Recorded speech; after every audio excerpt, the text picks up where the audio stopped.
Okay, Jonathan, you're up. Right, so just to get really technical for the questions now, in the greatest Christmas movie of all time. Can I stop you there? This is a proper question, by the way. Okay, this is a proper question. Proper question. So in the greatest Christmas movie of all time, Frank Capra's It's a Wonderful Life, what was the name of the pharmacist who George Bailey prevented from accidentally poisoning somebody? Oh, Mr. Gower. Half a point. What's his first name? Oh, was it David? Oh, my hero. Excuse me. And I can tell you that the dispensing error was that he put cyanide into capsules that he shouldn't have done, and for a child for diphtheria, and the child died. And in What's his film, first name? I can't remember, but I think I should get an extra half a point for knowing that it was cyanide in the capsules. No. Can you say that in French? Then we get the whole point. Actually, he had. Let me give you a hint. He had a French-sounding first name. There you go. Of course he did. Philippe. I think the fact that I know it's Mr. Gower is pretty impressive. Yeah. It is impressive. And the guy that actually played the pharmacist was a medic. And in the film, he has to hit George Bailey round the head because he's really annoyed with him for not delivering the tablets. And the child that played George Bailey... Were you on set, Rachel? Gower, I'll tell you why I know this in a minute. Mr. Gower hit him so hard when they were acting it out that he actually made the child actor's ear bleed. So the bleeding in the film is real. Wow. I knew I'd asked Rachel on for a reason.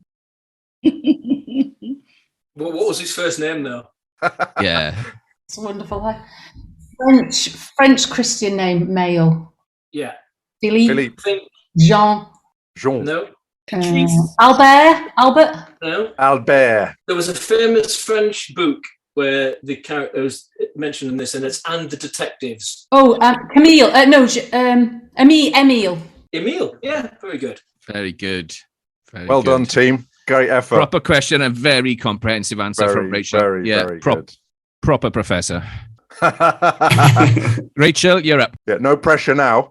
You're about to find out why I know the answer to those questions, because my question was going to be, in the Frank Capra Christmas film, It's a Wonderful Life, there is a dispensing error. Fortunately, Sam knows the answer to this one. I have a backup question. Oh, what a professor you are. Was it cyanide for diphtheria? It's defunct, your question.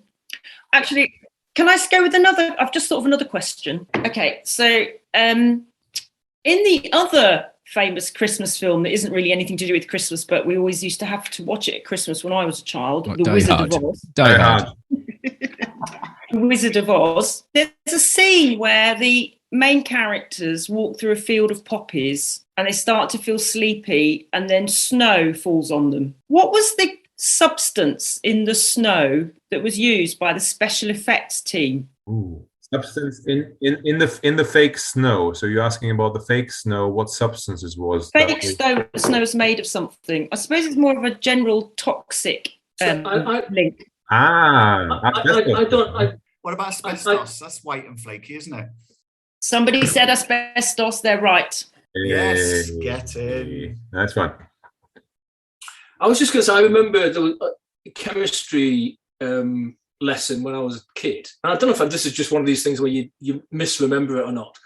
But I remember my science teacher, Mr. Johnson, heating up something called metaldehyde that then made loads of snow when you heated it under a Bunsen burner. Yeah, it's like a firework, wasn't it? Well, yeah, and it was like snow went out the beaker. This metaldehyde. It was probably highly toxic, and probably explains why I am like I am. What was your teacher's first name for the full point? No idea, because I was 11 and you didn't know the first name. It was Mr. Johnson. Jonathan ruined my question. So can I have another question? Yeah, if we get the extra point, yeah. Because Jonathan should know the answer to this, and if he doesn't, then he's not a very good, nice person. Oh, no pressure here. So Zolgensma is the most expensive drug ever funded in the NHS this year, and it's to treat spinal muscular atrophy, and it's £1.79 million per dose. Can you tell me if you were going to ask me.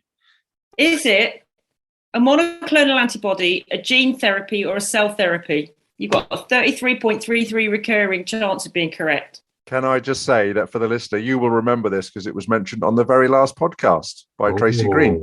Avid listeners. Listener, Mark. I always say listener.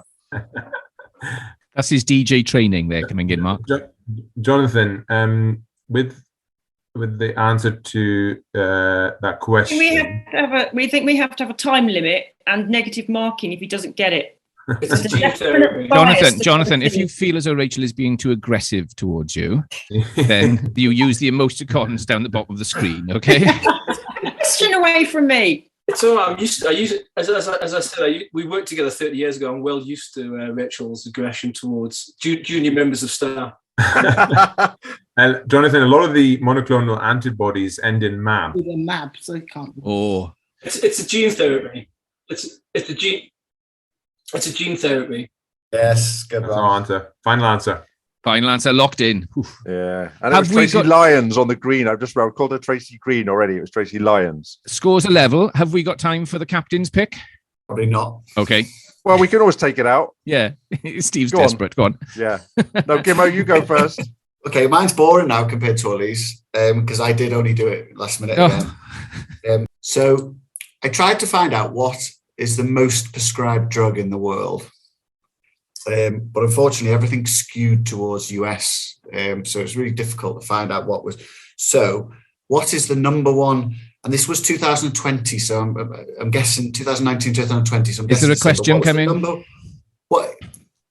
Yes. What was the number one prescribed drug in the US last year? So not the world then? No, because I couldn't find that. Is that number of units dispensed or cost? Yes. Yeah. The number of units dispensed. So, well, if it was in the UK, we would say paracetamol. So, no, you wouldn't. No, you wouldn't. No, you wouldn't. by the number of BSA report, it's usually a meprazole or an antidepressant, isn't it? Yeah, or fluoxetine, sertraline. Yeah. So yeah, No.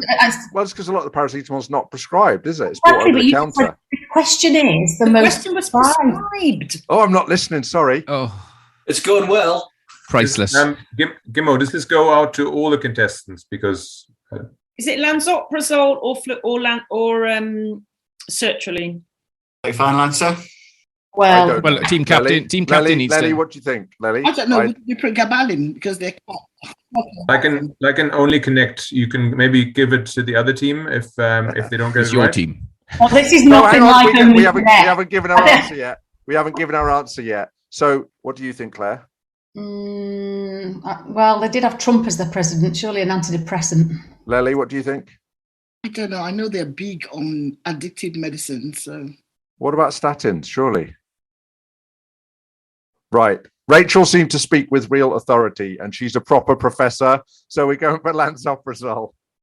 Oh, should have stuck with the captain's choice. It was a torvastatin. Yeah, that's what. Yeah, I was gonna direct. I'm sorry, Mark, you were going to say that way, but actually, you talk about addictive drugs. When I looked at it, this was interesting. In 2015, it was oxycodone, Of course. Yeah. which is terrifying. Yeah. I'm glad we've got time for my question Well, because yeah, I put a lot of thought into this. As you say, we can always edit it out. Come on. So before you will see BNFs 1, 10, 25, 50, and 75. First part of the question is pick a book. Which one do you want me to use? 75. It's not you're in my team, so it's Go on, the Sam. other, You it's for the like other Sam. You team. like your BNFs. Sam, you like your BNFs. You pick. What were the choices again? Number 75, number 50, number 25, number 10, and number 1. Go on, Sam. You pick one. We go with 50. Okay, well done. Is that it? I've got all of these. It's got the Thanks. gold 50 on it. Okay, this is what I used to do with my pre-regs, my trainee pharmacists. Oh, sit tight, Every everybody. year, give me a page number in the BNF. 472. Okay. And then what we used to do, and this is where the question would then come from. I will give you the name of the drug on that page. You need to tell me what it is used for, what the usual dose is, and what the most likely side effect is.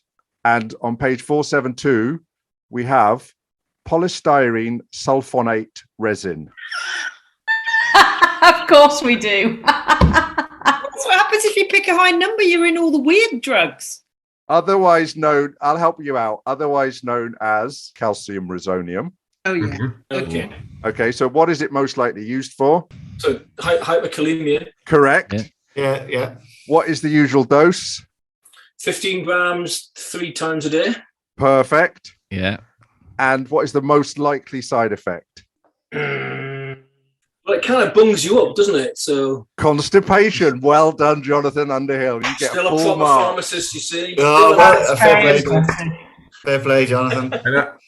Can I just say I've got number 54 here for some random reason. Yeah. What page did you have? 472. Yeah, and for 54, it's gone down to 496. Interesting. Yeah, 20 Very good. pages down. So. Yeah, absolutely. Again, Jamie, I think you need to patent this as the Christmas game of the year. This is going to go viral. Yeah. People are going to be doing this in all households across the nation, For if not the world. all the wrong reasons, yes. I think it's a bit niche myself. That's why people really wanted to be my trainee pharmacist, not That's right. Yeah, but I bet people that were your trainee pharmacists have never killed anybody. On that tone, let's move on. Okay, well done, everybody. Thank you. Round 3. Oh, do you want to know the scores? Yeah. Go on. The Blisters have edged ahead 11 points to 10. Come on. Yay! Come on, my sisters. Come on, Blister. Come on, the shared decision makers. Yeah, I'm rooting for you, shared decision makers. Well, thank you. Oh, hang on a minute, Rob Brydon. Okay, let's move on. Round 3 is a highlight from the last 12 months or a resolution for next year related to your professional practice. Mark, straight in. Pick me. Here he is. I chose something that is prescribing related. So I supervise non-medical prescribers. Done it a few times now, and it's always nice to kind of see them gain their independence and knowledge. And so for a specialist palliative care team can be quite good, having sort of nurses being able to prescribe different things and have a certain scope for prescribing as well. And so last year was a proud moment when Sean, one of the nurses, prescribed for the first time. It was a bisacodyl suppository, and he spelled per rectum properly on the medication chart, which I was very proud moment. And the patient had a lovely birthday. Very good. It was very warming. Actually, did you know that there with bisacodyl there is that sort of when you insert it into the anus and into the rectum, basically there is this sort of irritant effect that then creates a sort of feedback loop, and essentially it sort of makes the rectum contract and push out anything that is within it. And I mean, you get a sort of similar irritant effect when you have had a curry the night before, and then the curry hits the lower nether regions, basically, and then you really need to go to the toilet more than, say, for a bland meal, essentially, because you've got this sort of chemoreceptors in the rectum and the anus, which pick this up and then create this feedback loop. So yeah, I just thought I'd share that with you. That's even if, It's a bit like how I feel when I listen to Boris Johnson talking. You can edit that out. Yeah. does it happen even if you forget to take the foil off the bisacodyl suppository? It's funny you should say that, Mark, because my mom was an old-fashioned nurse. And I remember as a kid, they used to bring very little kids to our house, and they were kind of bunged up. And she'll take the old-fashioned, the thermometer you put in your mouth, and she'll stick it up their backside and just leave it there for a little bit. And then it would be like an irritant, and then they would go to the toilet after. So it's interesting you talk about the counter-irritants. Probably couldn't do that nowadays, but yeah. No, you can't. Share that I had bisacodyl suppositories when I broke my back and I was on morphine for 30 days and on flat bed rest in a spinal unit, and they put me on bisacodyl suppositories, and then when they didn't work they gave me a phosphate enema. Has anybody ever here had a phosphate enema? I've had Picolax, which is... I think it's probably quite similar. Did you feel like you were actually turning inside out? Oh yeah, it was horrendous. And that your gastrointestinal system had